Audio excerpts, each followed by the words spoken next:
All right, guys, back with our second video on Veblen. Here, where we're going to get into his understanding of why we can't take care of everybody. I shouldn't say can't. Veblen, one of the things I love about him is that he's able to kind of stand above society and uh, kind of make himself not see the things that we're used to and just see a bunch of people interacting and acting in an economic way and just be like, well, if you've got all these people and they're producing all this stuff, what's going wrong? Veblen says Marx dealt with the economy about 50 years or so before Veblen does, and he says things have evolved since then. When Marx was looking at capitalists and workers, capitalists exploiting the workers, he saw the economy of capitalism in a mid 19th century way. Veblen is going to see it in an end of the 19th century, early 20th century way, a way that's going to look probably really familiar to you, maybe more so than capitalism, more so than Marx's perspective on it did. Veblen says, here's the main evolution of the economy. It has been separated into industry and business.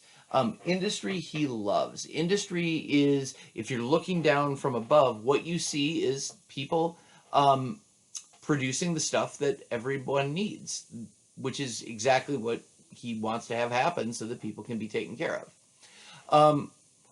He doesn't just see workers, by the way, and this is an important thing. In Marx's model, there were capitalists and there were workers. For Veblen, he's seeing that capitalism has evolved in ways that there are people, not just workers, who are involved in production, but there's like sort of another realm of industrial experts, technologists, research and development type people.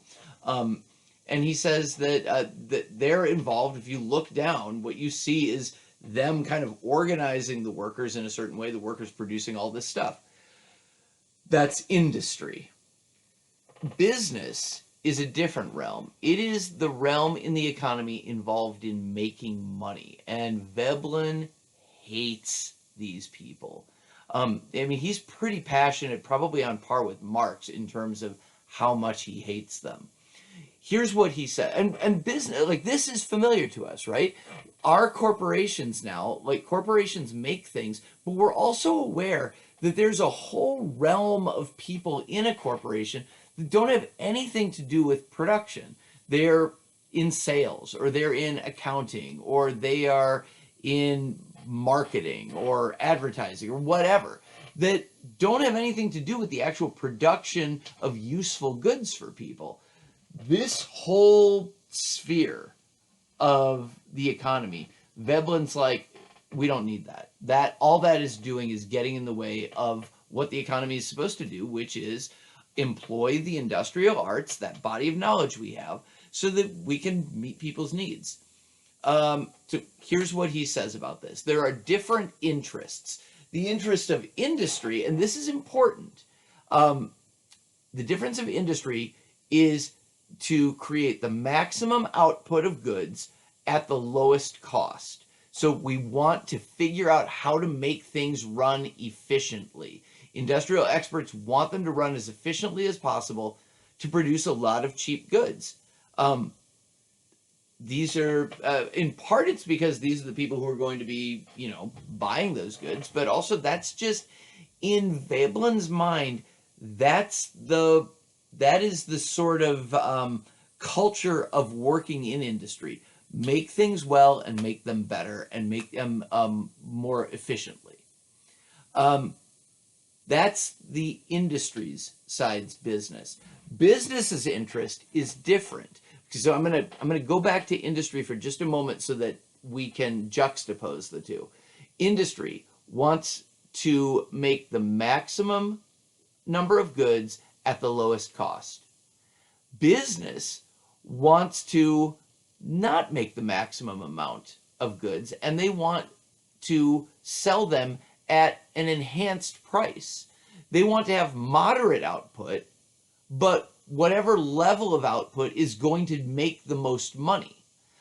That we talked about this when we talked about Adam Smith and some of the unintended consequences, that what gets produced and who gets it is a function of price, not a function of need. This industry side, you can think about it as meeting a need as efficiently as possible. The business side isn't about that. They are about making money, whether it meets needs or not. And this is where Veblen hates them. He says, so I just said business is about making money, not about meeting needs. Now, here's where Veblen becomes really interesting. So we've got different interests, right? Well, who's going to win?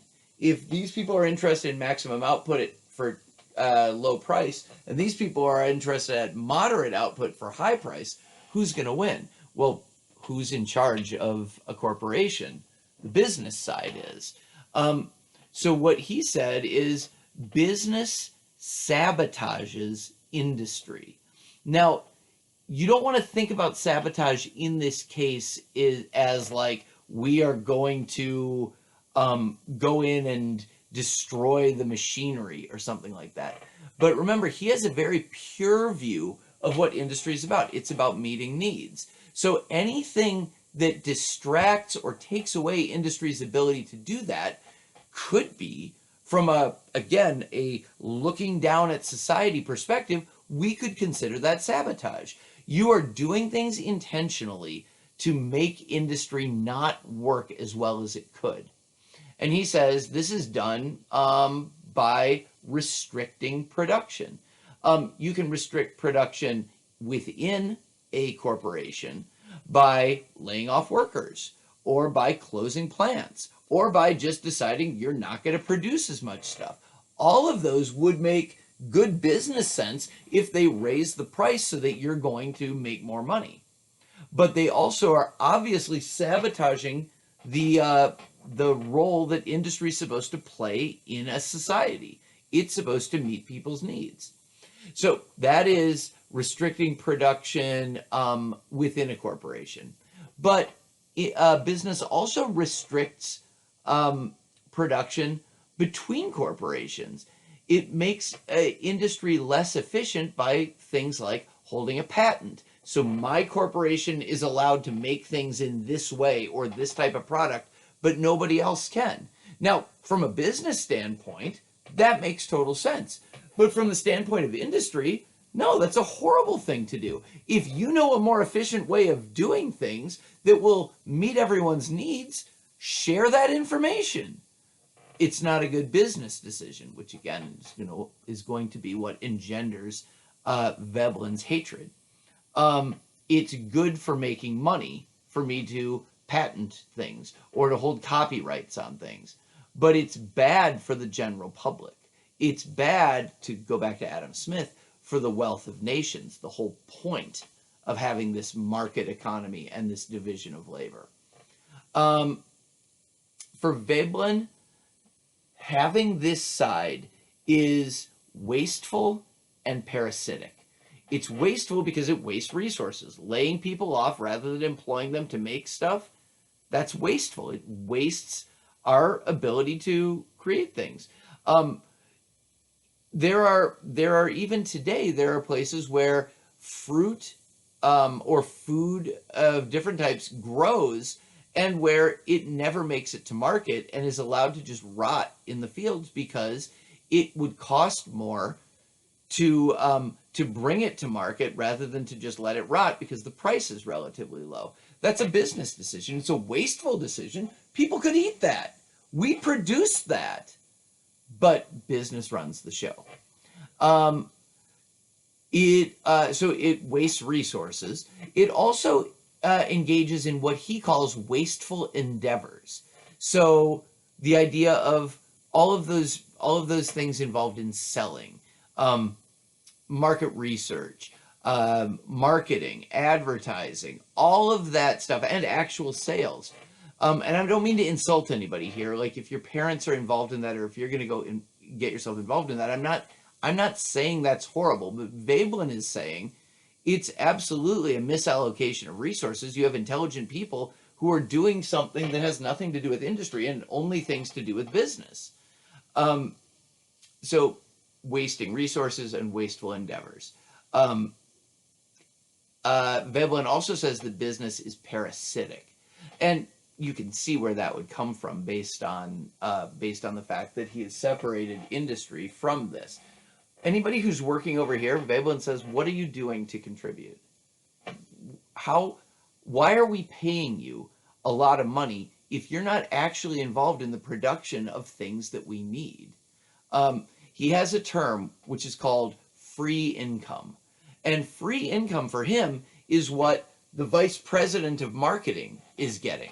He says, he defines free income this way: income for which no equivalent in useful work is given. That's pretty harsh, but that's Veblen's perspective. He says, like, if you're not involved in this side, I don't really understand why we would be paying you. All you're doing is making this run less efficiently. Okay, so that is Veblen. He's mad, justifiably. He's got people suffering. He sees them suffering. So, but to end this video, we have to think about this. When we dealt with when we dealt with Max Weber, we dealt with the idea of, I talked about the Protestant ethic and the spirit of capitalism. I talked about it in the context of ideas changing the world. And, but in that, Max Weber found that there was this belief that I needed to, that was the spirit of capitalism, which is I need to work hard, not enjoy the fruits of my labor, reinvest them, and that capitalism grows in that way. This doesn't seem like that at all. And Veblen's not writing at a tremendously different time than Weber. Of course, Weber's writing about the development of capitalism. Weber is writing about that, and Veblen, I didn't realize how similar their names are until right now. Veblen is writing about the actual capitalism that he sees around him in the early 20th century.